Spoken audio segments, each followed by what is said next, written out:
E então, meus caros, o que nós vamos apresentar hoje? A gente vai falar sobre o campo elétrico. Deixa eu só... Gente, tem um detalhezinho aqui. Aí. É que eu tenho uma tela de 39, 40 polegadas na minha frente. E nem sempre eu enxergo ela inteira. Então, de vez em quando, eu tenho que dar uma olhada por cima. Gente, olha só, nós vamos trabalhar com campo elétrico, ou seja, uma carga elétrica nas suas imediações. Ela cria, primeiro, um potencial elétrico, e esse potencial elétrico está associado a uma capacidade de fornecimento de energia, de gerar trabalho. Então, esse potencial elétrico, conforme ele vai se afastando da carga, ele vai diminuindo. Então, você tem, conforme a tua distância, você tem uma variação de potencial elétrico criado pela carga, e essa variação de potencial elétrico é justamente o campo elétrico. E esse campo elétrico também, a partir dele, a gente pode criar linhas de campo elétrico, que, de certo modo, também estão associadas às linhas chamamos de equipotencial. E a linha de campo elétrico é um vetor normal a essa linha equipotencial. E entre as distribuições de carga que a gente pode vir a ter, uma delas é o dipolo elétrico, que são duas cargas de mesma intensidade, porém de polaridades opostas. E ali você já deve ter visto, inclusive, lá no pré-lab, na lição, o aparecimento desse dipolo. E, consequentemente, esse dipolo também é capaz de produzir a questão de trabalho. Lá, Rafaela. E aí, meus caros, nessa distribuição de carga, que pode ser algo pontual, pode ser algo discreto, você pode ter em algumas regiões do espaço uma distribuição contínua de cargas elétricas. E essa distribuição contínua de cargas elétricas, ele também... Espera só um pouquinho, que eu tenho que... Opa! Meu Deus, espera lá, espera lá. Aqui. Calma.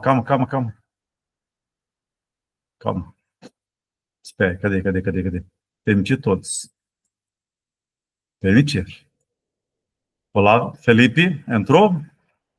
Opa, desculpe. Então, vamos ver se o Felipe entrou. Felipe, ok. Felipe já entrou? Conseguiu, beleza. Então, você já entrou também. Então, meus caros, nós podemos ter em alguma região do espaço uma continuidade da distribuição da carga.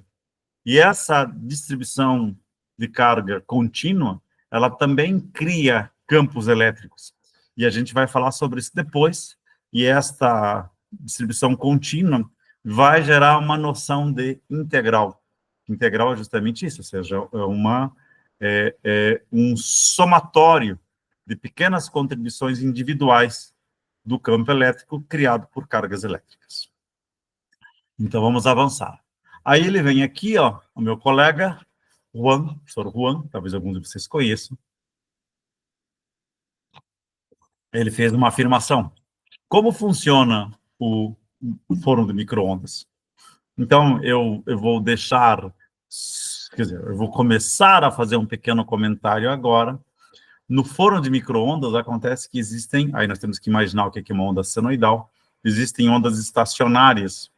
E essa onda estacionária, que vocês podem ver também como se fosse som, por exemplo, essa onda estacionária, que tem uma determinada frequência, que está associada ao tamanho geométrico desse forno de micro-ondas, seja a largura, seja a altura, seja a profundidade. Então, ali existe efetivamente uma distribuição de potencial elétrico e também, consequentemente, de campo elétrico. E esse campo elétrico depois vai movimentar um dipolo elétrico produzido por uma molécula de água. E essa água, então, sendo um dipolo elétrico, ela pode se movimentar dentro do meio onde ela está. Espera só um pouquinho. Aqui, permitir. Aí, mais um. De vez em quando eu tenho que usar o lado esquerdo, porque senão é que eu vou usar uma mesa digitalizadora. Então, meus caros, o forno de micro-ondas, ele movimenta o... Vamos ver a coisa aqui, deixa eu ver. Aqui, ó, deixa eu ver, cadê a Microsoft? Não pegar pelo YouTube, deixa eu levar aqui. Esse aqui, vamos ver se ele vai começar onde nós queremos. Ó, esse é um gerador de Van der Graaf, e aí ele tem uma aula. E aí deixa, na verdade, acho que na verdade mesmo o que ele queria fazer era isso aqui. Ó. Vamos aqui primeiro. Aqui ele está aterrando o gerador de Van der Graaf. E olha o que vai acontecer aqui. Um pouquinho mais para frente, eu vou mostrar para vocês o que está acontecendo. A gente pode dizer, então, que esse balão, que é uma superfície condutora, estão induzindo cargas. Essas cargas entram em contato com esse gerador de Van der Graaf, que é carregado eletricamente. E um pouco mais para frente eu vou comentar efetivamente o que está acontecendo. Mas então, aqui nós teremos uma... Espera só um pouquinho aqui.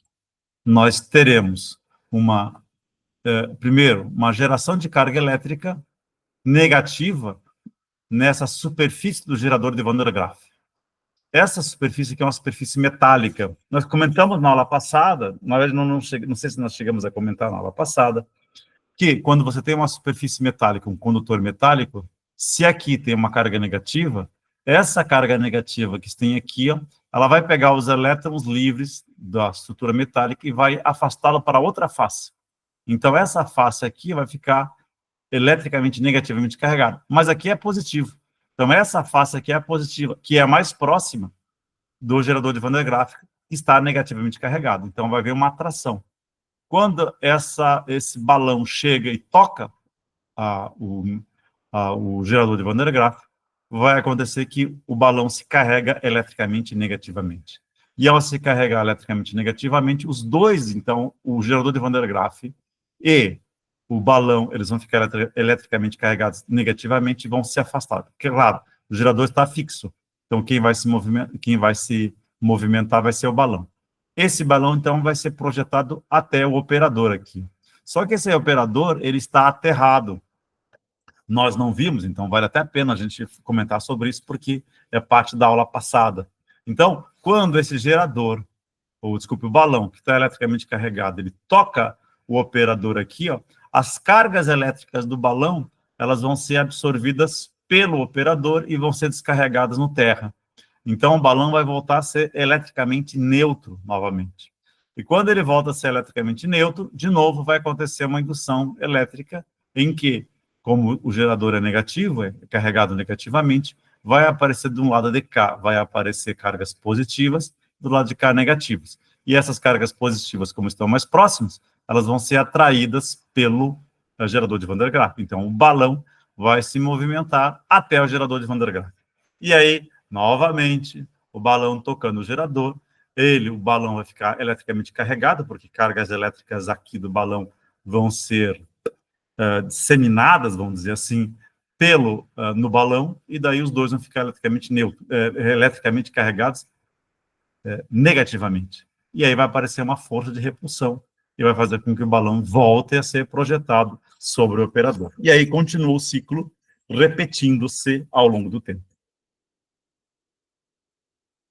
Uma outra situação que a gente vai trabalhar também é que a força elétrica, ou seja, desculpe, o campo elétrico, ele produz uma força elétrica, ou seja, o campo elétrico, ele tem a capacidade de produzir uma força elétrica. E se nós temos, então, um ambiente em que exista um certo campo elétrico, é isso que está sendo dito aqui nesse problema. Então, ao longo desse espaço, para cá e para cá, por exemplo, existe esse campo elétrico de 10 na terceira Newton por Coulomb. Esse campo elétrico atuando sobre essa massa, e essa massa é uma massa carregada com uma certa carga que a gente não conhece quanto é o que a gente vai querer calcular. Então, aqui vai aparecer uma força elétrica. Então, tem uma força elétrica para cá, tem uma força peso para baixo, e aí vai aparecer, então, uma tensão nesta corda de 20 centímetros. E aí a gente vai querer calcular, então, a tensão dessa corda. Aí, para cima, vai ter uma tensão em Y, que vai ter que ser o mesmo valor da força-peso, e, ao mesmo tempo, vai aparecer também uma tensão no sentido menos X, que vai se opor à força elétrica, de modo que esse sistema aqui fica estável. Então, a partir desse sistema de vários vetores, vai acontecer que a gente consegue calcular qual é o valor da carga. Qual é o valor da carga que existe nessa massa aqui. Então, isso a gente vai fazer daqui a pouco. E agora, então, a gente pode fazer um comentário sobre a questão do campo elétrico. Então, eles estão nos dizendo que corpos carregados eletricamente, eles vão criar o que eles chamam desses campos de força elétrica. E está chamando esse campo de força elétrica de campo elétrico. Campos de força, porque esse campo elétrico é capaz de produzir uma força, e essa força pode produzir um deslocamento. Então, aqui, ó, essa carga elétrica, ela é capaz de criar, nesse ponto P, uma força elétrica. E agora, então, eu vou, nada como o professor Juan, que criou um software, ou, na verdade, ele descobriu alguns sites que são capazes de nos propiciar a informação sobre o que é geral. Então, por exemplo, aqui ó, nós temos um campo elétrico. Campo elétrico com a direção, deixa eu ver o que eu tinha aqui. Não, vamos colocar aqui, direção. Vamos colocar uma tensão, valores de tensão.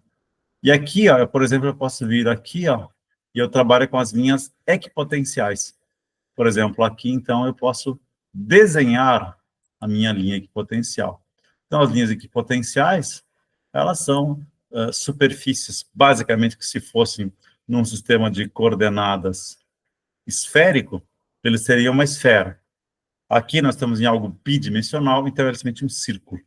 Então, por exemplo, aqui, ó, olha o valor, 7, ou seja, para um nanocoulomb de carga, ele cria uma tensão de 7,065. E se eu for desenhar, vocês estão vendo aqui, ó, 7,65. Então, 7,15. Aqui eu posso desenhar 16,5. Então, conforme você vai se aproximando da carga, a tensão fica cada vez maior. E, naturalmente, existe uma diferença de tensão e uma diferença de distância entre uma equipotencial e outra. Então, a gente poderia calcular aproximadamente o campo elétrico como sinal de diferença de potencial dividido pela distância. Agora eu venho aqui, ó, e vou colocar uma outra carga. E eu vou colocar também um sensor. Deixa eu fazer uma coisa aqui. Não. Então, aqui, ó, por exemplo, eu posso ter superfícies, uma potencial negativo. Vamos desenhar aqui. Ó. Isso aqui é negativo. Ó, 2, aqui.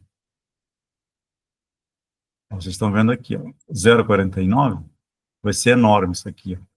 Então, aqui, ó, aqui nós temos, então, esse campo elétrico, que vale menos... sim, e esse é o ângulo. Então, olha esse vetor aqui, deixa eu pegar mais perto aqui. Então, ele tem aqui, por exemplo, um sensor de campo elétrico. E lembrem vocês que uma carga positiva vai criar campos elétricos que saem da carga positiva e vão até a carga negativa. Então, ele está seguindo esse caminho. Então, aqui ele está mostrando o valor do módulo do campo elétrico, que é menos 7,68, e o ângulo dele em relação ao eixo X é menos 20,1 graus. Deixa eu só abrir um pouquinho a janela. Tá? Bem, vai ter um pouquinho de barulho, mas depois eu desligo. Se tiver muito barulho, vocês me falam.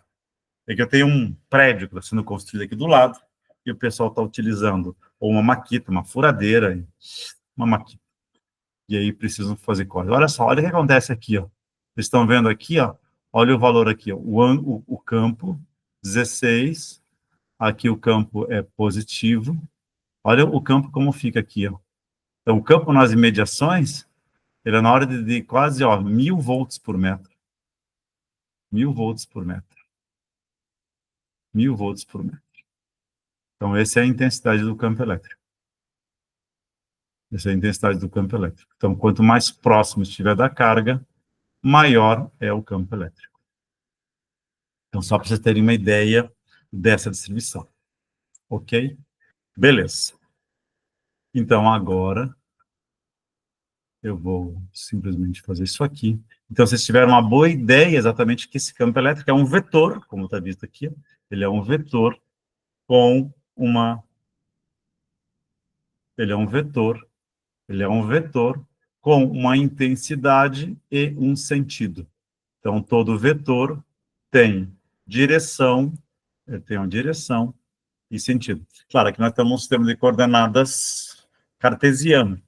Então, nós temos exatamente a intensidade, 4,57 volts por metro, e qual é o ângulo em relação ao eixo x? Menos 126,9 graus. Então, esse é um vetor no sistema de coordenadas cartesiano. Bem, aqui então, ele continuando a ideia, ele está nos dizendo que esses corpos carregados criam campos de força elétrica ao redor dele, como eu mostrei para vocês através daquela simulação computacional. E aqui ele está nos dizendo que, por exemplo, nós temos um campo elétrico que é criado no ponto P e por ação desta fonte de carga. Então, essa fonte de carga tem uma certa carga Q, e ela vai criar um campo elétrico a uma certa distância, Q0, que pode atuar sobre essa carga de teste. Então, essa carga de teste, se ela puder se movimentar, ela vai ser movimentada em função desse campo elétrico, porque vai existir uma força atuando sobre essa carga. E aí, ele está nos dizendo o seguinte, como é que a gente calcula esse campo elétrico? Uma das maneiras de se calcular o campo elétrico é justamente a relação entre a força, que é a força que atua sobre essa carga, dividido pela própria carga Q0. Então, ele está nos dizendo que é uma grandeza vetorial. Então, ele tem um sentido, tem um módulo e ele tem um sentido, ou sentido, direção e sentido para onde ele aponta. E daí ele está nos dizendo que as unidades no Sistema Internacional de Unidades são ou Newton por Coulomb ou Volt por metro.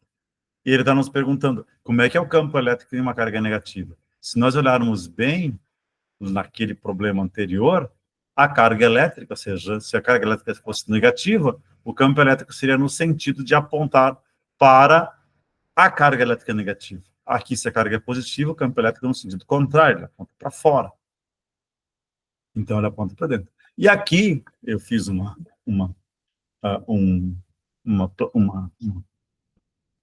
planilha, vamos dizer assim, nova, uma folha nova, justamente para demonstrar como é que é a expressão do campo elétrico, exatamente, como é que é a expressão do campo elétrico, a partir da carga e da distância ao quadrado.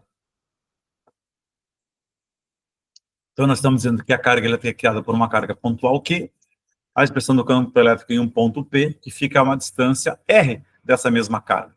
Na forma vetorial, ela vai ser aquela constante K, e a constante K vale 1 sobre 4πε0, ou a constante K vale aproximadamente 9 vezes 10 na nona, ou a constante K vale 8,988 vezes 10 na nona. E então, é essa constante K que multiplica Q dividido por R ao quadrado. Ou seja, então, o campo elétrico é proporcional à carga e é proporcional ao inverso da distância ao quadrado entre a carga e o ponto onde você queira calcular. Então, em módulo, o campo elétrico é simplesmente K, que multiplica Q sobre R ao quadrado, e aí cria-se um vetor unitário, que eu chamei de AE. Ou seja, é um vetor A do campo elétrico, que é o quê? Que é o vetor R dividido pelo módulo do vetor R. A gente não vai usar muitas das expressões por aqui. E aqui, então, só para continuar aquilo que nós tínhamos visto anteriormente, nós temos, então, a nossa carga, tem um campo elétrico, que está se afastando da carga. Se a carga for positiva, e se a carga for negativa, esse campo elétrico está se aproximando da carga, ele está apontando no sentido da carga. E agora, então, a gente pode dizer o seguinte, a força exercida por um campo elétrico sobre uma carga, Q0, por exemplo, uma carga de teste, vai ser a força, vai ser a carga de teste multiplicada pelo campo elétrico. E aí nos é dito que uma carga positiva, ela vai experimentar uma força no mesmo sentido do campo elétrico. E uma carga negativa experimenta uma força em sentido oposto ao sentido do campo elétrico. Exatamente isso.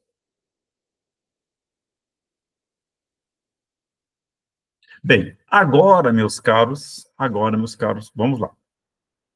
vamos começar a ver distribuições de campo elétrico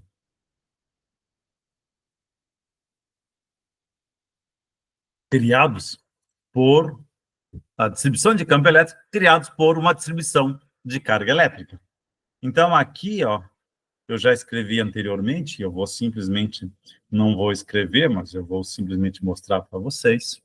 Então, aqui, ó, nós tínhamos, por exemplo, aqui, nós temos uma carga elétrica que tem uma característica importante. Esse sistema de cargas, eles estão distribuídas sobre um plano infinito. Plano infinito quer dizer o seguinte, então existem cargas para cima, que vão para o infinito, e existem cargas para baixo, que também vão para o infinito. E, ao mesmo tempo, existem cargas que elas estão entrando na tela, ou então no plano da tela, e existem cargas que estão saindo do plano da tela. Então, nós temos uma dimensão, que é uma dimensão bidimensional infinita, para trás, para frente, para cima e para baixo. E essa distribuição infinita, tá bom. Isso eu vou acabar tendo que falar para vocês. Com uma turma, eu vou falar como é que se calcula esse campo elétrico.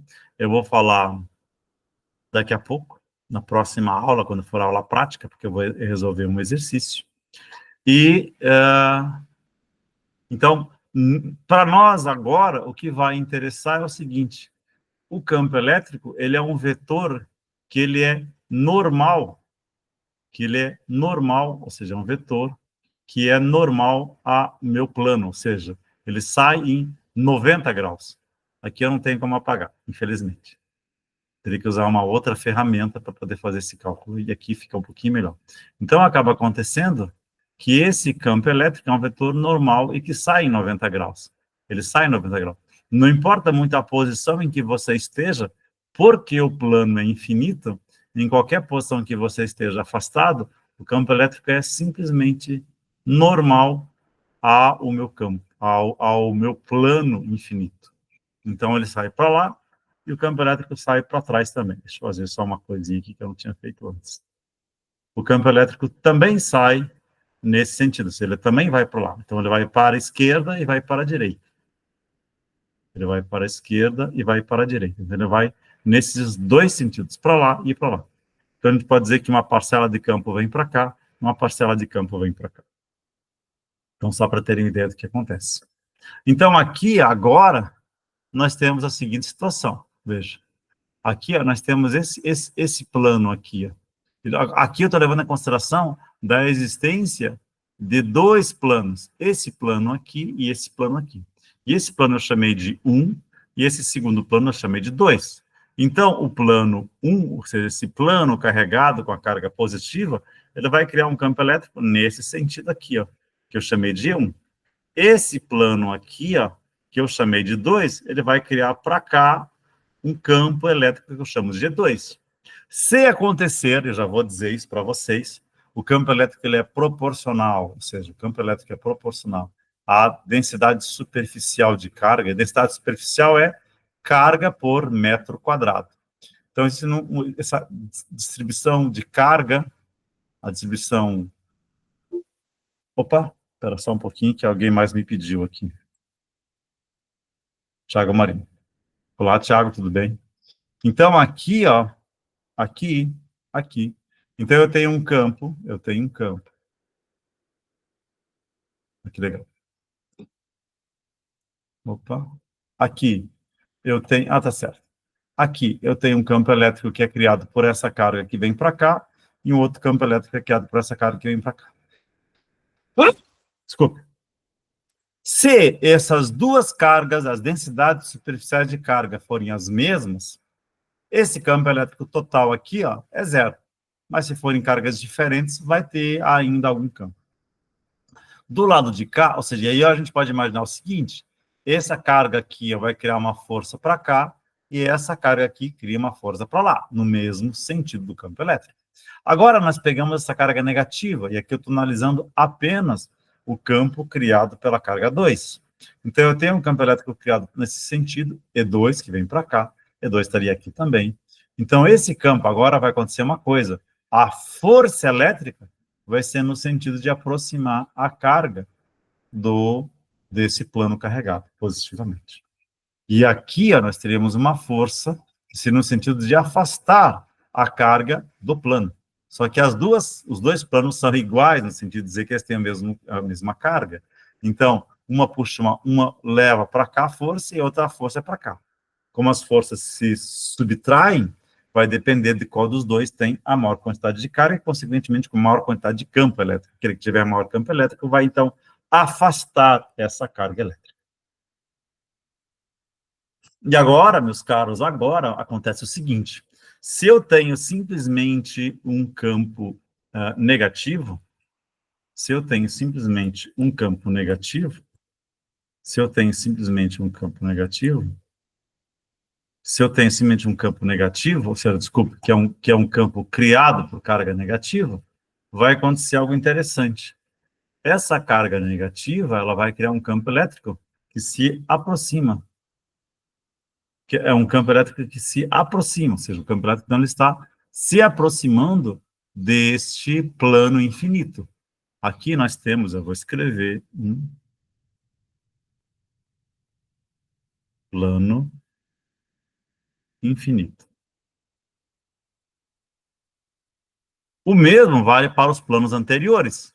Então, se é um plano infinito, sempre o vetor é um vetor em 90 graus, ou seja, ele está entrando perpendicularmente ao plano infinito. Então, aqui, ó, os nossos pontos P1, P2 e P3, eles estão se aproximando do plano. E agora, foi mais ou menos o que eu escrevi aqui, ó, eu já estou dizendo para vocês uma coisa, nós temos esse plano infinito aqui, ó, negativo. Então, o plano infinito negativo, ele vai fazer com que essa carga positiva seja atraída, a carga positiva é atraída por esse conjunto de cargas negativas. E eu já estou dizendo para vocês uma coisa aqui, ó, estou definindo, existe uma densidade superficial de carga, que eu chamei de sigma, que é dada por coulombs por metro quadrado. E eu parto do princípio que esta densidade superficial de carga é a mesma em todo o plano. E aí vai acontecer o seguinte, eu posso dizer que meu campo elétrico, tem como calcular isso, pela lei de Gauss, que vocês vão ver, eu acho que na próxima aula, mas provavelmente a gente vai acabar usando essa expressão para poder calcular o campo elétrico. A lei de Gauss nos diz que o campo elétrico é dado por Coulomb por 2 epsilon zero. Ou seja, e o epsilon zero, eu vou escrever aqui, ó, epsilon zero é a permissividade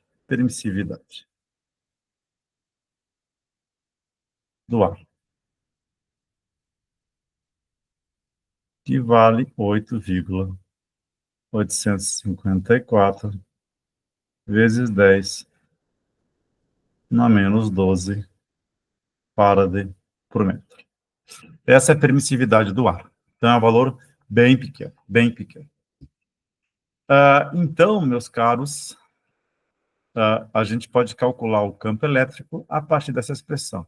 Isso aqui é dado em coulombs por metro quadrado, e esse epsilon zero, 2 vezes 8,854 vezes 10 na menos 12, que é vezes 10 a menos 12 Faraday por metro. Então, aqui, ó, nós temos, de um lado, um campo elétrico que faz com que essa carga se aproxime, seja atraída por esse plano negativo, e do outro lado aqui, como nós temos dois planos infinitos, então, um plano que eu chamei de plano 1, ele vai criar um campo nesse sentido. Ao criar um campo nesse sentido, há força no sentido contrário. E aqui nós temos E2. E2 cria um campo elétrico nesse sentido, que é o sentido de aproximação do plano infinito, de cargas negativas. Só que daí a força é no sentido contrário. Se a densidade superficial de carga for a mesma dos dois lados, isso aqui, o campo elétrico total aqui, vai ser nulo e a carga permanece estática. Ou seja, ela não sai do lugar. E agora nós temos uma outra situação, isso sim, que é algo mais próximo do que a gente conhece, a gente vai chamar esse negócio aqui depois de um capacitor, por exemplo, em que nós tenhamos duas placas infinitas,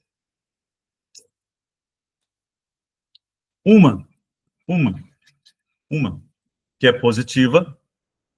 Então, essa placa positiva, ela vai criar um campo nesse sentido, está indo nesse sentido, e essa negativa também cria um campo, também vindo nesse sentido. De certo modo, o campo elétrico total é a soma das duas, é desse campo para cá e desse campo para cá. Vocês têm que somar os dois campos.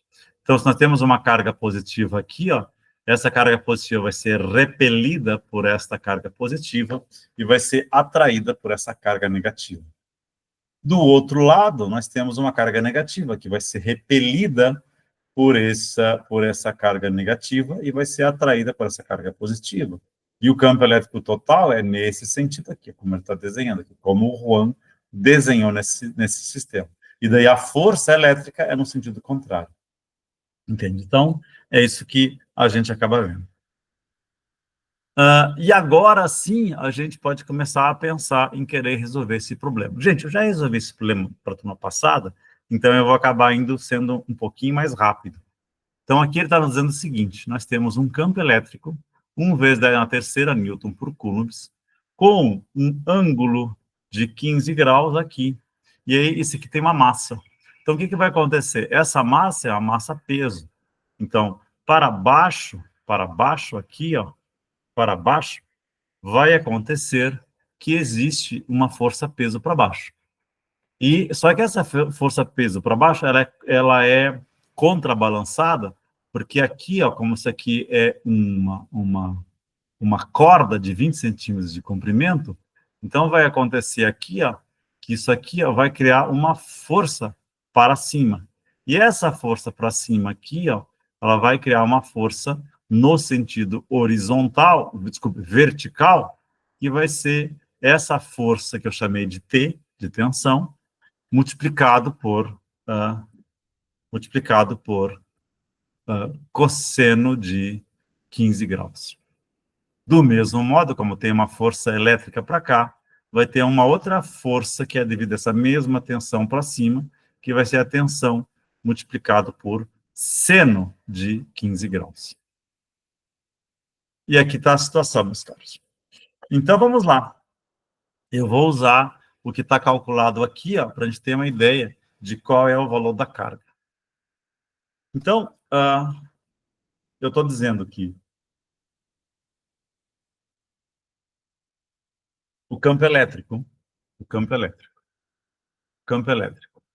ele pode ser calculado da seguinte forma, campo elétrico. Ou seja, na verdade, o cálculo da força elétrica. É a carga que existe aqui, que a gente não sabe quanto vale, porque é isso que a gente quer calcular. Por isso que está perguntando. Se a bola estiver em equilíbrio, quando a corda faz um ângulo de 15 graus com uma vertical, qual é a carga líquida na bola? Então, o que ele quer saber é exatamente qual é o valor da carga. Eu não sei ainda qual é o valor da carga, é isso que a gente vai querer calcular. Então, se a gente vem aqui, a primeira coisa que a gente vai querer fazer, tem que fazer o cálculo da força, que seria Q vezes Q0 vezes Q de πr quadrado, mas isso aqui é igual à carga que eu quero conhecer, multiplicada pelo campo elétrico, e que, consequentemente, a carga é a força dividido pelo campo elétrico. Então, só que quem é o valor do campo elétrico? O valor do campo elétrico vale 10 na terceira newtons. É 1 vezes 10 na terceira newtons por Coulomb. Então, fixe isso. Só que se eu tenho essa força elétrica para cá, como isso aqui está em equilíbrio, e eu chamei essa tensão, essa força para cima de T, eu posso dizer que a força, no sentido em X, vai ser T vezes, como eu conheço esse ângulo de 15 graus, eu conheço esse ângulo de 15 graus aqui, vezes, então, seno de 15 graus. Então, eu posso dizer que Tx é T vezes seno de 15. E esse Tx, T vezes seno de 15, é igual à força elétrica, que é igual à carga vezes o campo elétrico. Então, Tx, deixa eu só anotar uma coisinha aqui. O T não, exatamente. O T é igual à força elétrica dividido por seno de 15. Então, eu conheço e quero conhecer essa tensão T aqui. E eu vou usar ela como referência. E ela eu chamei de 2. Por quê? Porque eu vou querer calcular também, se eu conheço a força-peso, e aqui eu disse, por exemplo, que o nosso TY vai ser igual à força-peso, isso eu vou dizer isso daqui a pouquinho, estou dizendo que TY é igual à força-peso. Então, eu pergunto, quem é a força-peso? A força-peso é a massa vezes a aceleração da gravidade. Então, é 2 vezes 10 a menos 3, que é o valor da massa, porque é 2 gramas. E aí, nós estamos no Sistema Internacional de Unidades, a gente precisa passar isso aqui para quilos, então é 2 vezes 10 a menos 3 quilos, multiplicado por G, que vale 9,8. Consequentemente, a força-peso vale 0,0196 newtons.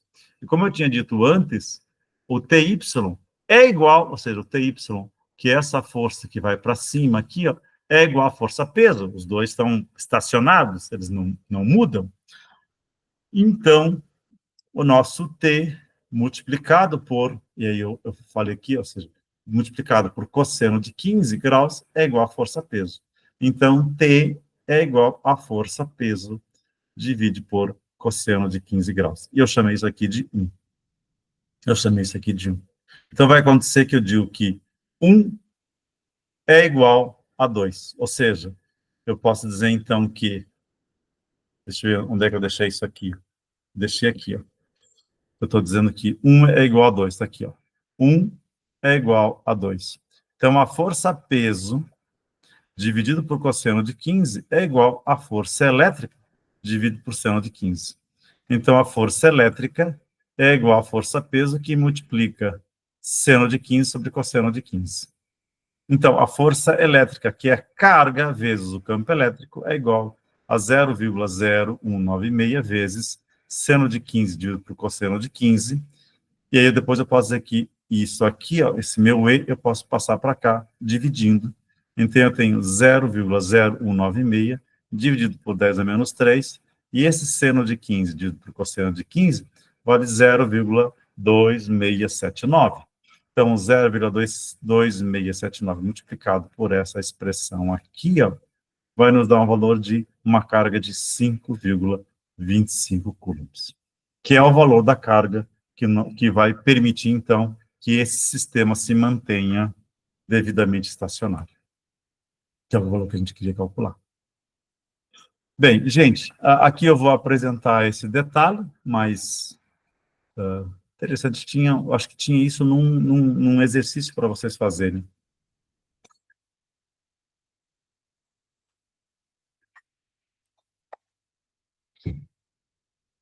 Vamos lá. Tem uma certa massa aqui, ó, com uma certa carga elétrica positiva, e aqui nós temos um campo elétrico nesse sentido. Então, se eu arremesso essa carga, ela vai tender a se deslocar nesse sentido. Então, essa carga elétrica vai se aproximar desse plano infinito negativo. Então, o plano negativo vai atrair a carga positiva, do mesmo modo como a carga positiva aqui repele a carga positiva aqui. E aqui agora nós temos o arremesso de uma carga negativa. Então, o campo elétrico é no mesmo sentido. Só que daí, então, essa carga elétrica negativa aqui, ó, repele essa carga negativa. Do mesmo modo, essa carga negativa é atraída pela carga positiva. Então, esse vai ser o movimento dessa carga. E aqui, meus caros, eu não vou fazer esse exercício agora. Eu quero trabalhar um pouquinho mais para frente com a ideia da integral, que eu vou precisar, e essa integral ela vai aparecer quando nós tivermos uma distribuição de cargas contínuas numa certa região, que pode ser uma linha ou uma superfície, ou um volume. Na verdade, sempre vai ser numa superfície ou numa linha. No volume, eu vou precisar de uma outra lei, que é a lei de Gauss, que eu vou comentar com vocês na próxima aula. Então, aqui, ó, é só para vocês terem ideia, tem duas placas metálicas horizontais, cada uma com 10 centímetros quadrados. Então, deve ser um lado de, por exemplo, 10 centímetros, eu poderia dizer 1 por 10, eu poderia dizer 2 por 5, alguma coisa próximo disso. E elas estão com espaçamento de 1 centímetro uma da outra. E ambas recebem cargas de mesmo modo, nós eu posso chamar de campo elétrico uniforme, que desce de 2 vezes 10 na terceira newtons por coulomb. e é estabelecida a região entre elas. Uma partícula com massa 2 vezes a menos 16 e carga positiva de 1 vezes 10 a menos 6 sai do centro da placa negativa inferior, com uma velocidade de 10 na quinta metros por segundo, e com um ângulo de 37 graus em relação à horizontal. Então, essa partícula, ela vai descrever um movimento retilíneo uniforme, então ela vai escrever uma parábola, e daí ele está perguntando qual placa ela atinge. Como a carga é positiva, então ele vai ser afastado da carga superior e vai para a carga inferior, porque o campo elétrico é de cima para baixo. Então ele vai atingir a placa inferior. E daí ele pergunta em que ponto, em relação ao ponto de partida, da placa atingida. Nós temos que calcular uma distância, que é a distância que ela vai percorrer. Por quê? Porque essa carga vai subir até uma certa altura, vai chegar num valor zero e depois ela vai decrescer. Ou seja, existe uma aceleração para cima, mas existe uma aceleração para baixo. E aí, naturalmente, então, existe um caminho que ele pode percorrer até que ele estacione, ou pare, ou bata na placa inferior. Provavelmente vamos fazer esse cálculo na aula prática, depois de fazer 2 exemplos. Se não, eu vou ter que fazer esse exemplo, ou talvez já tenha feito, daí eu mostro para vocês onde é que está esse exercício pronto. Se não estiver pronto, eu tenho que fazer. Eu tenho um canal no YouTube, depois eu mostro para vocês. Bem, continuando o nosso trabalho, que já são 14h41, nós temos 50 minutos só. Então, nós falamos das linhas de campo elétrico, elas representam o campo em diversas posições, como eu cheguei a apresentar um pouquinho para vocês antes. Ela é tangente ao campo elétrico em um determinado ponto, e ela vai do terminal positivo, que é dessa carga positiva até a carga negativa. E ele está dizendo o seguinte, uma outra coisa, a quantidade de linhas por unidade de carga é proporcional à intensidade do campo elétrico. Então, quanto mais linhas por área, maior a intensidade do campo elétrico. Essas linhas nunca se cruzam e elas saem da carga positiva e entram em cargas negativas. E ele está dizendo que existe um número infinito de linhas de campo, e para me permitir a visualização, apenas algumas delas são desenhadas. Então, aqui nós temos um dipolo elétrico, positivo e negativo. Aqui estão as linhas de campo elétrico, essas linhas de campo. E ali, como ele diz, se eu tenho uma certa região aqui, essa região A1 ou A2, que é a região provavelmente A2, e aqui é a região A1, como essa é a região A2, tem mais linhas de campo numa determinada área, então o campo elétrico é maior. A gente entende de uma forma bem simples, né? Quanto mais próximo você estiver da carga, como nós vimos naquele outra simulação, mais intenso é o campo elétrico. Gustavo acabou de voltar também. E aqui, nós temos essa distribuição de cargas a partir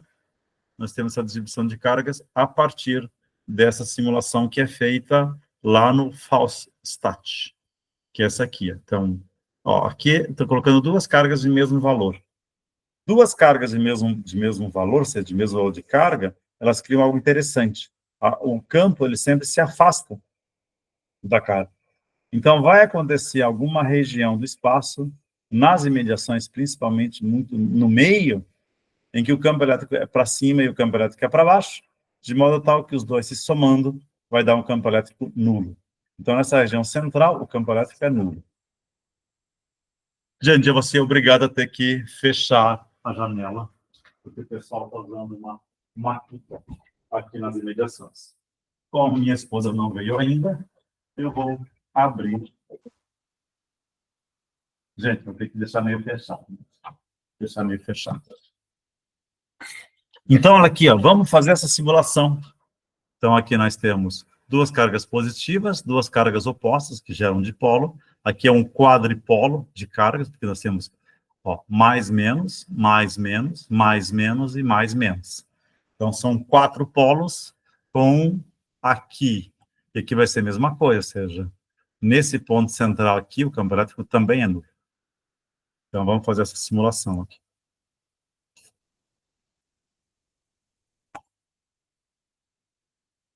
Esse aqui são duas cargas.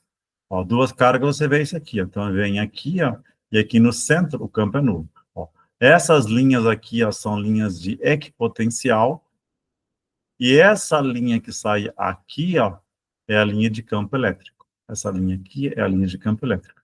E se olhar a linha de campo elétrico e a linha de equipotencial, eles têm um ângulo de 90 graus entre elas. Então, aqui ó, fica evidente que são as linhas equipotenciais, essas aqui que eu estou mostrando para vocês. E essas linhas aqui ó, são as linhas de campo elétrico. E essas duas linhas, então, equipotencial e campo elétrico, elas são linhas de 90 graus. Só vou mostrar aqui para vocês, então, o dipolo. Olha, o dipolo. Ó, dipolo. Então, nós temos uma linha de potencial aqui, ó, que essa linha de potencial é zero entre elas. Então, nós temos uma carga para cima e uma carga para baixo, e as nossas linhas de campo, elas vêm e cruzam aqui. Ó. Então, aqui, como eu falei para vocês, é um ângulo de 90 graus. Então, aqui é um potencial positivo, zero aqui é um potencial negativo, que vai aumentando conforme se aproxima da carga negativa, ficando mais negativo, e aqui ele vai ficando mais positivo, conforme se aproxima da carga positiva. Então, essa aqui. Ó. E só para terminar, eu vou mostrar um quadripolo. Olha aqui. Espera só um pouquinho. Deixa eu me esticar um pouquinho. Então, essa aqui, ó, é exatamente um quadripolo. Então, você vê essas linhas aqui, que são as linhas equipotenciais, e essas linhas aqui, ó, são as linhas de campo elétrico. São essas aqui. Então, é bem interessante vocês depois poderem dar uma olhada e fazerem simulações. Bem, aí é que nós entramos na ideia da molécula de água, que ela é um dipolo elétrico. E para entender como funciona, a gente tem que analisar como é que um dipolo em um campo elétrico. Talvez até, será que ele tem aqui, ó? Será que ele tem aqui? Deixa eu ver uma coisa aqui, gente. Deixa eu fazer aqui.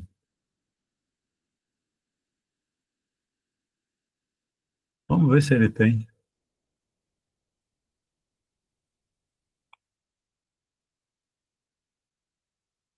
Blindagem.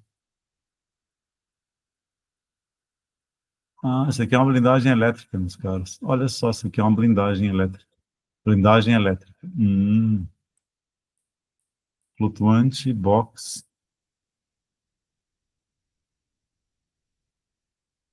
Vamos ver se aparece aqui. Não, esse aqui é só um ângulo. Esse aqui é só um ângulo. Ele não tem aqui, ó.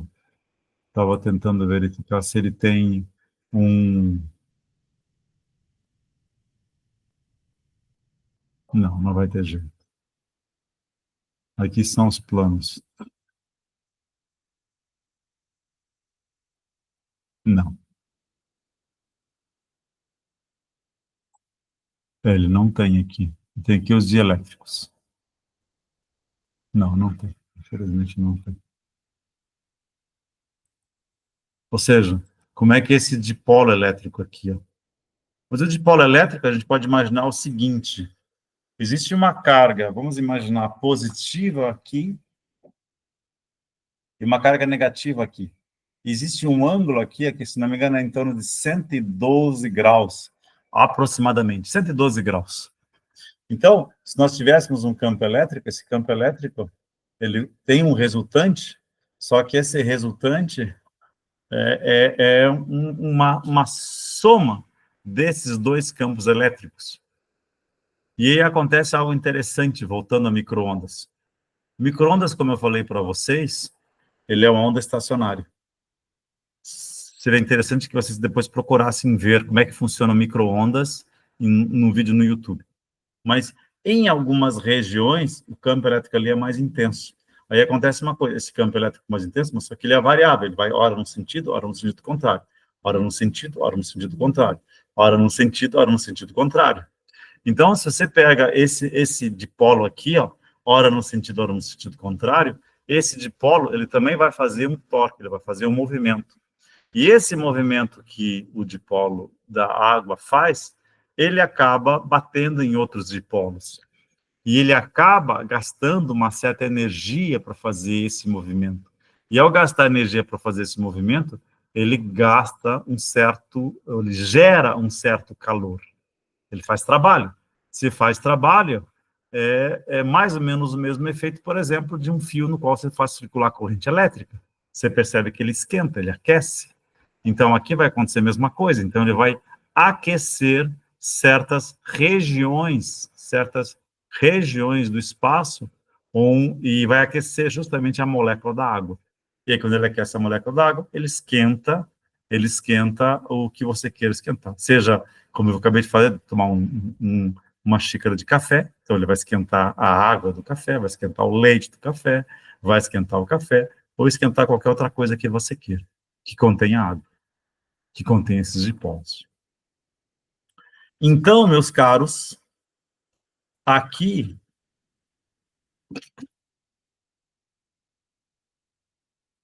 nós vamos comentar um pouco justamente sobre essa questão do dipolo elétrico, em que ele tem essas duas esferas, uma esfera negativa e uma esfera positiva. Ou seja, o que acontece quando você carrega um... Deixa eu só respirar um pouquinho, porque eu estou falando já quase uma hora e pouco já. Estou falando há 50 minutos. Então, aqui ó, nós temos um gerador de Van der Graaf. O que o gerador de Van der Graaf faz? Ele vem e joga cargas elétricas nessa esfera aqui. Ó. Ele fica bem carregado, ele fica com um potencial que chega até 200 mil volts de potencial. E esse gerador de Van der Graaf, então, quando ele cria esse campo elétrico, o que ele vai fazer? Aqui, como é carga positiva, e ele cria um campo elétrico intenso nas suas imediações, ele vai pegar os elétrons. Aqui nós temos, então, uma barra, aqui nós temos uma barra condutora, e aqui, então, nós temos duas esferas. Então, ele vai pegar os elétrons livres dessa esfera aqui, que está mais próxima, e vai afastar e vai jogar para o outro lado. Então, quando ele joga os elétrons dessa esfera para outra esfera, essa esfera fica eletricamente carregada negativamente aqui, positivamente. Aí ele vem com outras duas esferas, veja, lembrem vocês, essa barra aqui ó, é condutora, essa barra aqui é isolante. Então ele vem com essas outras duas esferas e faz um contato. Ele contata esta esfera com esta, então essa aqui fica carregada negativamente, e contata essa aqui com essa aqui. Então essa aqui fica positivamente carregada. E aí ele vai pegar essa esfera aqui, ó, que é aquela que está conectada por uma barra isolante, e vai aproximar do gerador de Van der Graaf. Quando ele faz isso, então, essa esfera positiva vai ser atraída pelo gerador de Van der Graaf, por essa esfera, e essa outra esfera aqui vai ser repelida. Então, ele está dizendo justamente isso, é isso que vai acabar acontecendo. Então, vamos lá. Espera só um pouquinho. O alarme vai extinguir, por exemplo. Faça um estudo de segurança hoje mesmo. Aí, vamos ver. Ó, tá vendo? Então, aqui ele carregou e aqui ele fez o contato. Essas duas esferas estão carregadas. Essa aqui positiva e essa aqui negativa. Então, conforme ele vai se aproximando, a esfera positiva fica mais próxima e a negativa mais afastada. Então, é isso que ele acaba fazendo. Tá? Então, ele vai induzir esses dipolos com o gerador de Van der Graaf. É isso que acaba acontecendo aqui. Tá?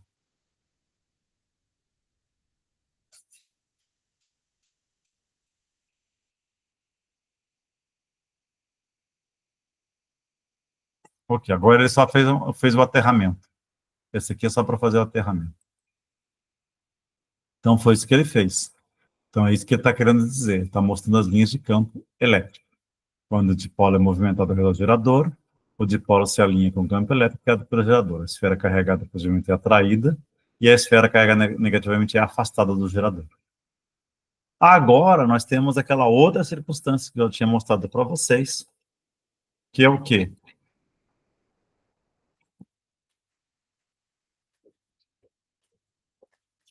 Que nós tínhamos, então, isso aqui, ó.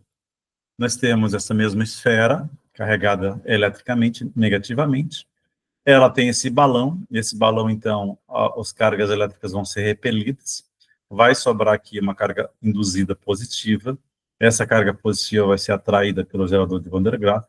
Como ela é muito leve, então ele vai ser atraído. vai entrar em contato com, quando ele entra em contato com, cargas elétricas aqui saltam para dentro do interior desse balão, então ele fica eletricamente carregado negativamente. Então são duas cargas de mesma polaridade, aí ele se afasta, e ele vai ser arremessado junto ao operador, que está aterrado. Quando ele chega no operador, as cargas elétricas negativas vão ser absorvidas pelo operador e vão ser descarregadas pelo terra. Então ele volta a ser o balão, esse balão aqui, ó, volta a ser eletricamente neutro. Quando é eletricamente neutro, esse gerador de Van der Graaf vai pegar as cargas negativas daqui e jogar para o outro lado, e aqui fica cargas positivas, como acontece aqui. Aí, naturalmente, vai acontecer de novo uma força elétrica de atração, que vai fazer com que o balão toque no gerador de Van der Graaf.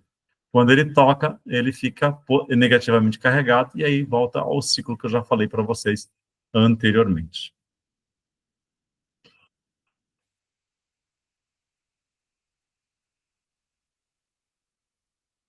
Vamos lá, vamos ver o que vai acontecer aqui. Ai, que legal.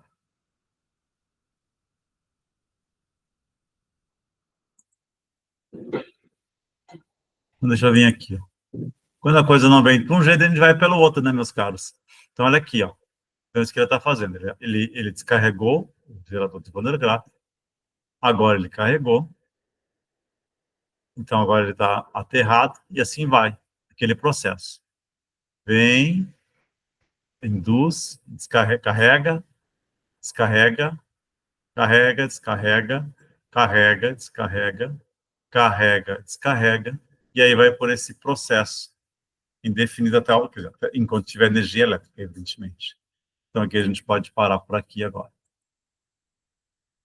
Então, é exatamente esse princípio aqui, a carga de um dipolo. Então, aqui está tendo a carga sendo descarregada, ele volta a ficar eletricamente neutro, e assim vai. É isso que ele está dizendo aqui, ó. Quando o gerador é ligado, carga positiva é induzida no lado esquerdo do balão, que é isso aqui, ó, e carga negativa no lado esquerdo. O balão experimenta a força de tração devido ao campo elétrico do gerador, então ele vai se deslocando. Quando o gerador encosta, o balão encosta no gerador, a carga negativa é transferida do gerador para o balão, fazendo com que agora o experimento de força e repulsão esse movimento à direita, exatamente isso aqui. Ó. Aí quando encosta na pessoa, que funciona como terra, o balão descarregado, perde a carga na terra, ou seja, perde a carga para o terra, e volta a ser atraído pelo gerador. E volta no primeiro estado, que é o estado 1. E assim sucessivamente. Gente, esse aqui eu vou ser franco com vocês, eu vou ficar devendo, porque aqui acontece que ele tem um detalhezinho aqui que eu ainda não peguei, que ele começa simplesmente conforme vai induzindo cargas, ele vai batendo aqui, ó. Eu sei, ele fala que é exatamente esse mesmo princípio aqui, é o mesmo princípio, esse aqui. Então, que ele vem para o terra, ele fica negativamente carregado, quer dizer, ele fica com potencial zero. Quando ele fica com potencial zero, ele vai ser atraído, então, só se for isso, quando ele bate, ele é atraído, quer dizer, quando ele bate no terra, ele vai sofrer, então, uma atração, e daí quando ele sofre a atração, ele vai... Então, gente, eu vou pedir para vocês olharem depois isso aqui com mais calma, ou eu vou fazer isso aqui com calma. Gente, eu quero agora apresentar para vocês esse princípio de superposição, que a gente, daqui a pouco, quando terminar esta aula, for para a aula prática, então a gente vai ter uma aula prática hoje e amanhã novamente online, porque vocês sabem o que aconteceu aqui.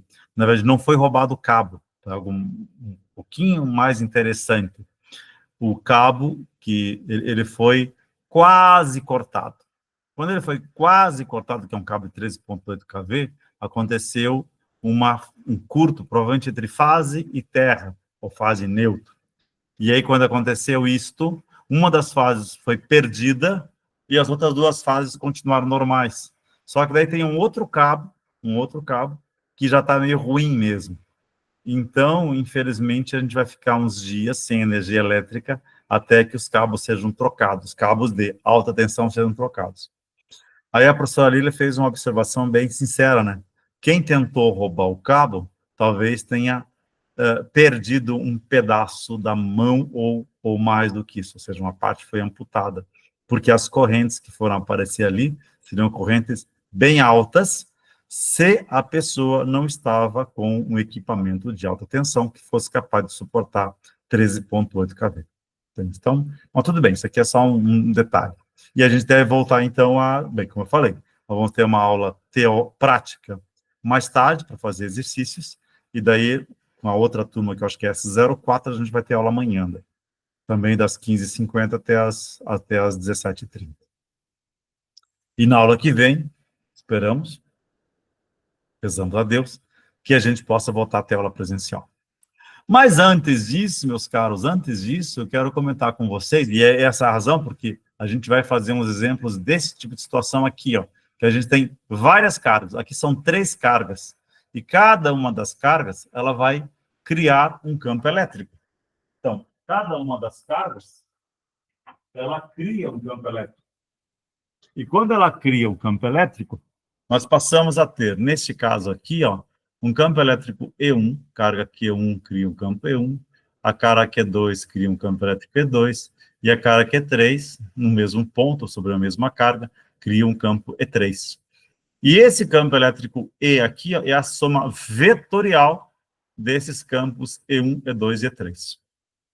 E a gente vai fazer isto, a gente vai fazer um cálculo disto na aula prática.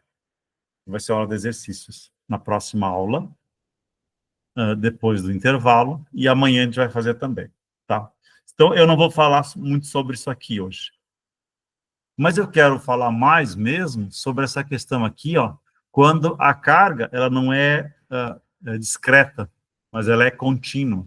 Então, nós temos o que ele chama de distribuição contínua de cargas elétricas. Como ele está dito aqui, ó, muitas vezes tem essa distribuição contínua de cargas em um lugar de carga discreta, ou seja, nós temos uma superfície inteira que possui cargas elétricas. E aí a gente pode fazer o seguinte, a gente pode pegar um pedacinho de carga, imagina que esse pedacinho de carga, por exemplo, é um quadrado, por exemplo, de um lado 10 na menos 6 metros, ou seja, que esse lado tem 1 micrômetro. Então, um quadrado de lado de 1 micrômetro vai ter uma superfície de 10 a menos 12 metros quadrados, que daria já para considerar como se fosse uma pequena área e, consequentemente, vai ter uma pequena quantidade de carga.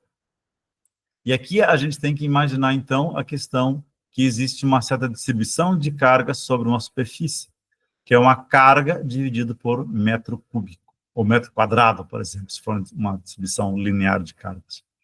Então, o que a gente vai querer apresentar para vocês é uma técnica para a gente poder fazer o cálculo do campo elétrico total, numa situação como essa. Então, ele está dizendo o seguinte aqui, para a gente poder fazer o cálculo, a gente tem que ver se a carga é distribuída ao longo de uma linha, de uma superfície ou de um volume. Aqui, por exemplo, nós temos em cima de um volume. Desculpe, em cima de uma superfície. Isso aqui é uma superfície. Então, ele está dizendo que o procedimento de cálculo de campo elétrico em distribuições contínuas de carga, ele faz a primeira parte. Divide a distribuição de cargas em pequenos elementos, que ele chama de um diferencial de carga. Então, essa carga vai ser o que? Lembra que eu falei para vocês que você podia ter um lado, um quadradinho de um lado de 10 na menos 6 metros? Seria 1 micrômetro? Então, nós teríamos uma área de, por exemplo, 10 a menos 12 metros quadrados. Então, ali poderia ser uma pequena quantidade de superfície. Ali existe uma certa quantidade de carga, que vai ser a minha densidade superficial de carga multiplicada por essa superfície. Então, a gente teria uma pequena quantidade de carga dQ. Está aqui, ó. Esse é o dQ. Então, dQ é uma certa densidade superficial multiplicada por uma área, por exemplo. E aí, dado que você tem, então, o valor de dQ, você pode querer calcular quanto vale o valor de dE criado por aquela carga dQ. Então, deixa eu voltar lá. Aqui você tem uma segunda carga, aqui tem uma terceira carga. E o que você vai fazer, então, é somando o campo criado por cada uma dessas pequenas cargas. E é o que a gente vai fazer daqui a pouco. Então, a gente vai querer calcular o campo elétrico criado no ponto P devido a essa carga dQ, e depois a gente vai calcular o campo elétrico total, que a gente vai somar todas as contribuições individuais de cada um dos elementos de carga, que é obedecendo o princípio da superposição.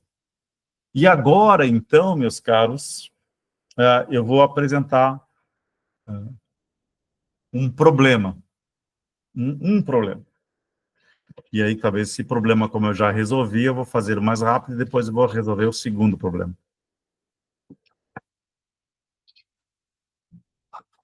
Nós temos a seguinte situação. Nós temos, então, um anel de raio A, que é esse anel aqui, ó,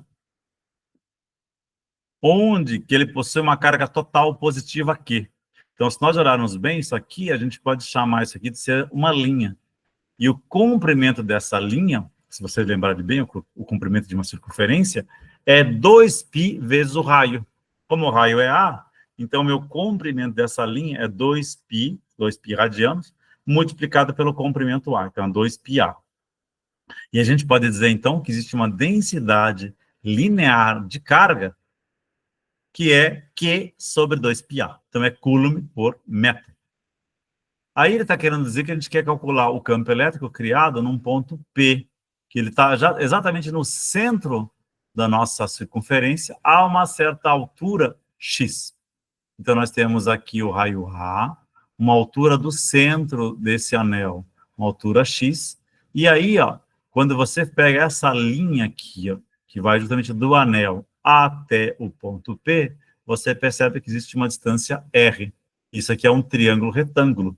Se a gente olhar bem esse triângulo retângulo, o valor dessa linha aqui, ó, que vale r, é raiz quadrada de a ao quadrado mais x ao quadrado. Isso aqui é um triângulo retângulo.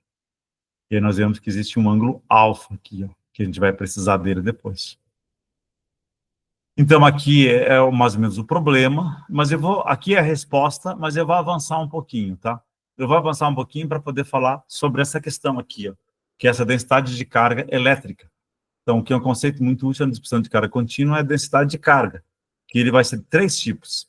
Ou a densidade de carga volumétrica, ρ, se a carga for distribuída em um volume. Então, dq está me dizendo o seguinte, como é que é a carga? A minha carga vai ser essa densidade volumétrica de carga multiplicada por dV. dV é uma unidade de volume elementar. Mais ou menos aqui é nosso princípio de ter um volume que tem um lado de 10 a menos 6, então o nosso volume seria 10 a menos 18 metros quadrados. Metros cúbicos, desculpe. Então a nossa unidade seria ρ é Coulomb por metro cúbico. E ele está dizendo o seguinte, caso seja a distribuição de Q uniforme, pode ser definidas como a densidade volumétrica de carga é a carga dividida pelo volume onde existe essa carga. Do mesmo modo, a gente pode falar, então, agora de uma densidade de carga superficial, sigma. Se a carga Q for distribuída em uma superfície de área A, o nosso dQ é sigma que multiplica dA. E a nossa unidade desse sigma vai ser Coulomb, agora por, como é a unidade de área, Coulomb dividido por metro quadrado. E se a nossa distribuição de carga for uniforme, a gente pode definir, então, essa densidade superficial de carga como sendo sigma igual a carga dividido pela área total, onde existe essa carga. E aí, a gente chega também na densidade linear de carga, que é o nosso exemplo aqui, ó.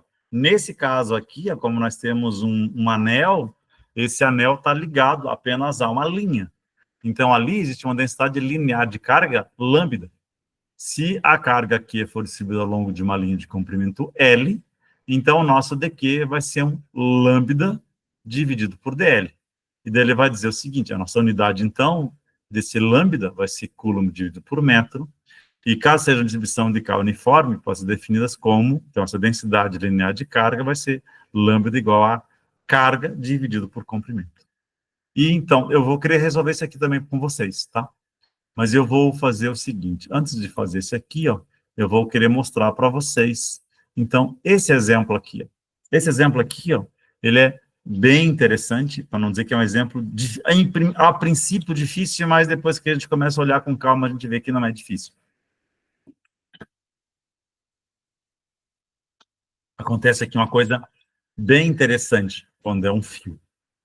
Quando é esse fio aqui, ó, a gente já comentou com vocês que essa distância R aqui, ó, ela é constante. Então, R vai ser igual a raiz quadrada de A ao quadrado mais X ao quadrado.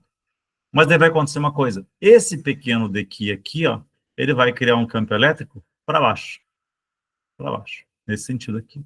E aqui embaixo vai criar um campo elétrico para cima. E se a gente for olhar, então, nós temos aqui um campo elétrico para baixo, nós temos um campo elétrico para cima. Então, a gente pode dizer o seguinte, agora vamos fazer o seguinte, a gente vai pegar esse anel e colocar em cima de uma superfície. Se a gente coloca em cima da superfície, vai acontecer que os nossos campos elétricos lá em cima, eles ficam um negócio mais ou menos, assim, ó. Cria um campo elétrico assim, para cima de um lado e para cima do outro. E se a gente olhar desse jeito aqui, ó, então a componente para cá é aqui, ó, e a componente para cá é no sentido contrário. Então eu tenho um campo que vem para cá e um campo que vem para cá. Então esses dois campos, nesse sentido, eles são iguais. E obviamente que são iguais, isso veja bem, isso aqui, ó, quando ele está lá embaixo, ele faz um negócio assim, ó. Ele literalmente cria um cilindro aqui, ó. Então, essas componentes horizontais, todas se anulam. E, consequentemente, só vai existir um campo elétrico para cima, que eu chamo, então, de um campo EZ. Olhando agora o próximo desenho, a minha esposa acabou de chegar, então eu vou fechar a porta. Aqui, ó, vai acontecer, então, que o meu campo elétrico é simplesmente nessa direção EZ para cá. Então, eu tenho meu campo DE para cá, eu tenho meu DEZ para cá. E eu tenho aqui, ó, entre o DEZ e o DE, eu tenho um ângulo alfa. Então, eu posso dizer que meu DEZ é simplesmente um DE que multiplica cosseno de alfa. Agora eu posso vir para cá, ó. Quem é cosseno de alfa? Alfa, meus caros, é justamente esse x, que é a altura ou a distância do centro do anel até o ponto P, dividido pelo raio, que é essa distância de dq até o ponto P. Então, o raio, como a gente viu, é isso aqui, ó. Raio é raiz quadrada de x ao quadrado mais a ao quadrado. Então, o cosseno de alfa é o cateto adjacente dividido pela hipotenusa. Então, é x dividido por r. Então, o cosseno de alfa é um x dividido por raiz quadrada de x ao quadrado mais a ao quadrado. E esse termo aqui, ó, é uma constante. Esse termo aqui é uma constante. Então, o meu cosseno de alfa é uma constante. Agora, eu preciso saber, então, quem que é DE? Ó, eu tinha colocado aqui, ó, e aí vem um ponto importantíssimo, que o campo elétrico, como nós já tínhamos visto anteriormente, eu apresentei isso para vocês um tempo atrás, é aquela constante K que multiplica o Q, que é a minha carga total, dividido por R ao quadrado. Mas se eu tenho uma distribuição, que é uma distribuição contínua de carga pequena, infinitesimal, eu posso dizer que cada pedacinho de DE, que é criado por uma certa carga dQ, que está aqui, ó, essa carga dQ cria um campo elétrico DE, então eu posso dizer que DE é a minha constante K, que multiplica essa minha carga elementar, minha carga infinitesimal dQ, uma carga pequeníssima, dQ dividido por R ao quadrado.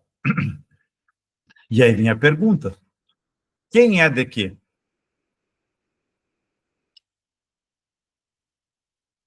Quem é dQ? Olha só, quem é dQ? dQ, como eu disse, é aqui embaixo. Cadê meu dQ? Meu dQ é uma carga elementar. E eu digo que meu campo elétrico D é um valor elementar. Então, dQ, como nós tínhamos visto antes, até por aquela expressão ali, ó, é um lambda vezes DL. DL. Só que lambda quem é? Lambda é a minha densidade linear de cargas, que vale, eu posso dizer, Q dividido por 2πa. Olha só, então, meu lambda é lambda vezes o DL. DL é um pequeno comprimento de círculo. Mas como é que eu calculo esse comprimento de círculo? Se a gente olhar aqui, ó, eu tenho de um lado o raio A, outro lado o raio A. E aqui, esse pedacinho aqui, ó, é justamente meu L, meu DL. Eu posso dizer, então, que é A multiplicado por dθ. Vocês vão ter que dar uma estudada isso aqui depois. É um A dθ. Dθ é uma pequena variação de ângulo, entende? Quando a gente trabalha com o sistema de coordenadas em radianos, Ele nos dá a ideia justamente de dimensão.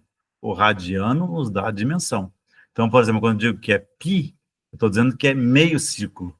2π é o círculo inteiro de comprimento. Então, o comprimento inteiro de uma circunferência de raio A, por exemplo, é 2π vezes A.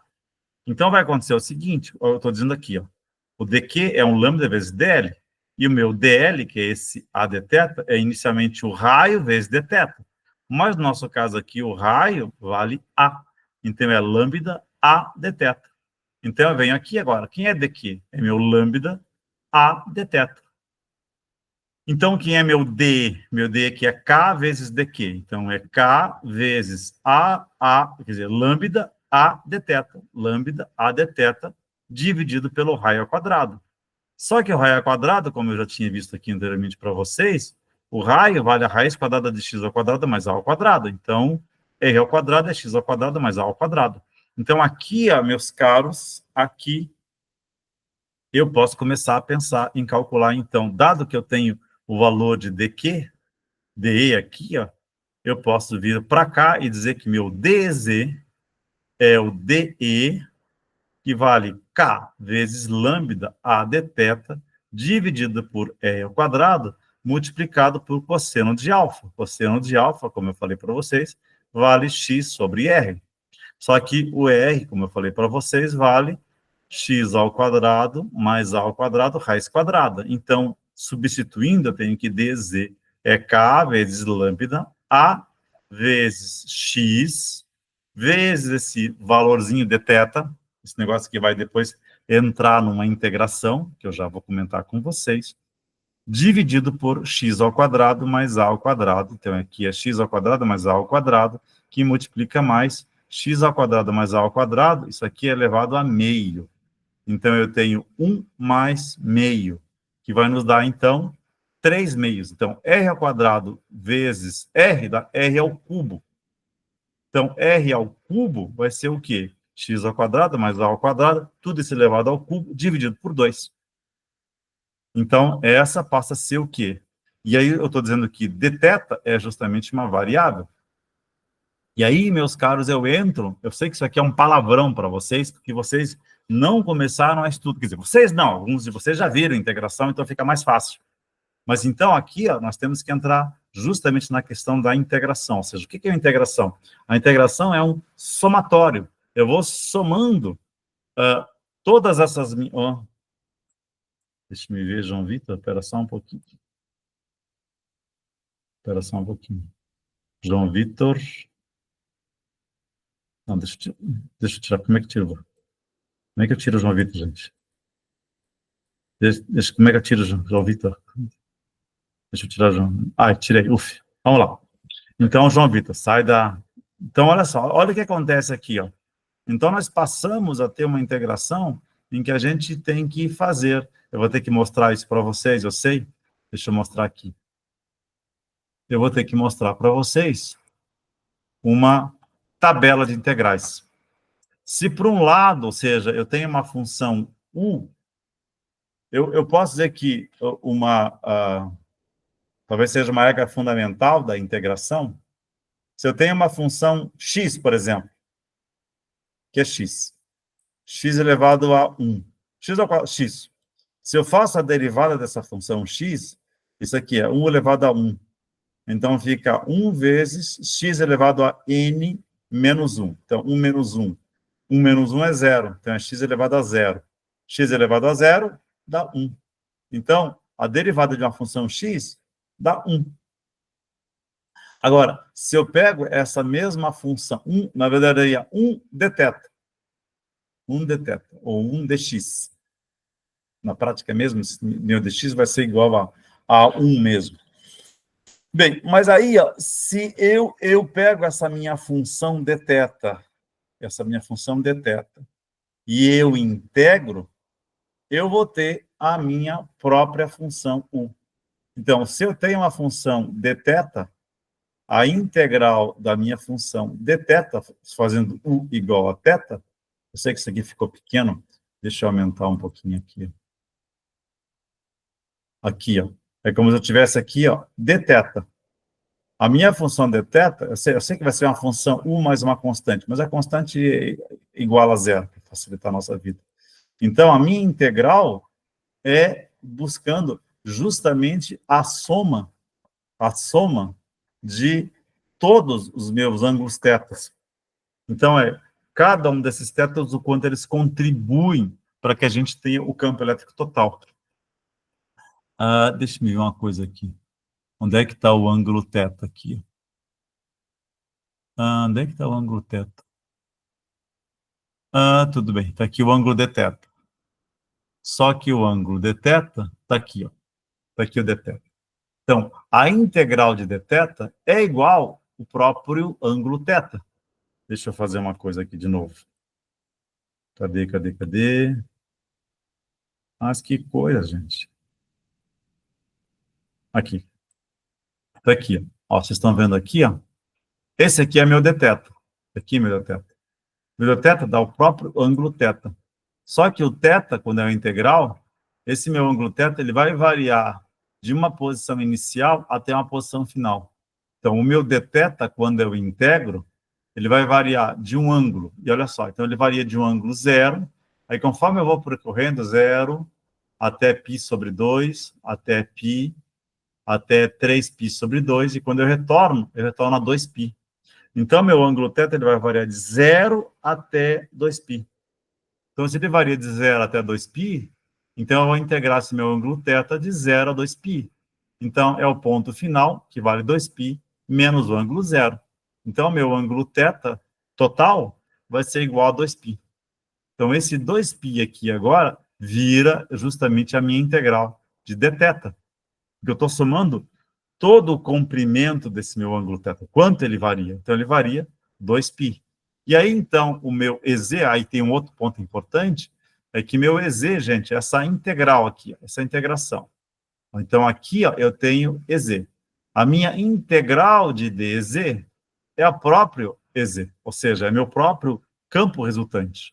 E esse campo resultante, estabelecendo essa integral do outro lado, que eu vou fazendo um somatório dessa minha variação multiplicada por dt, que a gente percebe o seguinte, que isso aqui tudo é constante, K é constante, lambda, que vale... onde é que eu coloquei lambda? Lambda, ó, lambda é a minha densidade linear de carga. Lambda vale Q sobre 2πa. Então, esse termo Q sobre 2πa, que é coulomb por metro, ele é constante. Então, eu tenho um K, que vale 9 vezes 10 na nona, multiplicado por lambda, multiplicado por A, que é uma constante, e multiplicado por X, que é uma constante. Tudo essa constante, dividido por x ao quadrado mais a ao quadrado, tudo isso elevado a 3 meios. Então, isso tudo aqui é constante. Se isso aqui é constante, eu posso literalmente tirar para fora da integral, porque eu estou multiplicando por todos os termos. Então, eu posso ter essa expressão aqui multiplicada pela integral de d θ, que, como nós vimos aqui em cima, a integral de d θ vale 2π. Então, consequentemente, meu EZ, esse é meu termo K, que multiplica A vezes lambda, vezes X, vezes 2π, dividido por X ao quadrado, mais A ao quadrado, elevado a 3 meios. Mas esse nosso lambda vale Q sobre 2πA. Então, eu tenho A aqui em cima, eu tenho 2π aqui em cima, e 2π aqui embaixo. Então, corta. A minha expressão final vai ser um K, que multiplica Q, vezes X sobre X ao quadrado, mais A ao quadrado, elevado a 3 meios. E aí, então, o nosso campo elétrico total, só para a gente deixar num formato mais bonito, vai ser EZ, é uma constante K que multiplica Q vezes X, dividido por A ao quadrado mais X ao quadrado, elevado a 3 meios. Pessoal, são 15h23. São 15h23. Eu vou ter 2 exercícios para fazer na nossa aula de exercícios e vamos ver se eu consigo fazer também depois esse exercício aqui, ó, que é um outro exercício que vai envolver derivadas integrais, tá? Então, vamos ver se a gente consegue fazer 3 exercícios depois, tá bom? E eu acho, então, que como já são 15h24, falta 6 minutos para a gente acabar a aula, a gente pode acabar por aqui agora, a gente volta às 15h50, e daí a gente volta, eu acho que com a turma S03, vocês podem até me ajudar. S03 ou S04, gente? Alguém pode me dizer? Eu acho que é S03. Né? 03. Beleza, obrigado, João Vitor. Você está na S03 ou S04? 03. Então, a gente vai se ver daqui a 26 minutos. Pode ser, gente? Podemos fazer isso? Podemos interromper por aqui? Beleza, ninguém falou nada? Então vamos parar por aqui. Tá bom, gente? Beleza, Tiago? Obrigado. Beleza, sim, Gustavo. Então, para a turma da S03, a gente se vê daqui a 23 minutos, a 26 minutos, 25. Para outra turma, a gente se encontra amanhã, nesse mesmo... Eu vou mandar esse link para vocês amanhã, tá bom? O link vai ser o mesmo, então a gente vai poder usar o mesmo amanhã, tá bom, gente? Mesmo link, nesse mesmo link. Mas eu mando para esse 04, eu mando o link novamente depois da nossa aula. Tá bom, gente? Um abraço, então, tá bom? Até mais, então, gente. Até mais. Até amanhã, para quem for comigo amanhã. Até daqui a pouco, para quem for comigo daqui a pouquinho. Beleza, gente? Até amanhã, Maiara. Beleza. Então, eu vou desligar todo mundo aqui. Eu vou derrubar todo mundo. Tchau, gente. Vou derrubar. Não, não posso. Deixa eu fazer uma coisa aqui. Eu vou parar a gravação. Primeiro, vamos parar a gravação. Aí.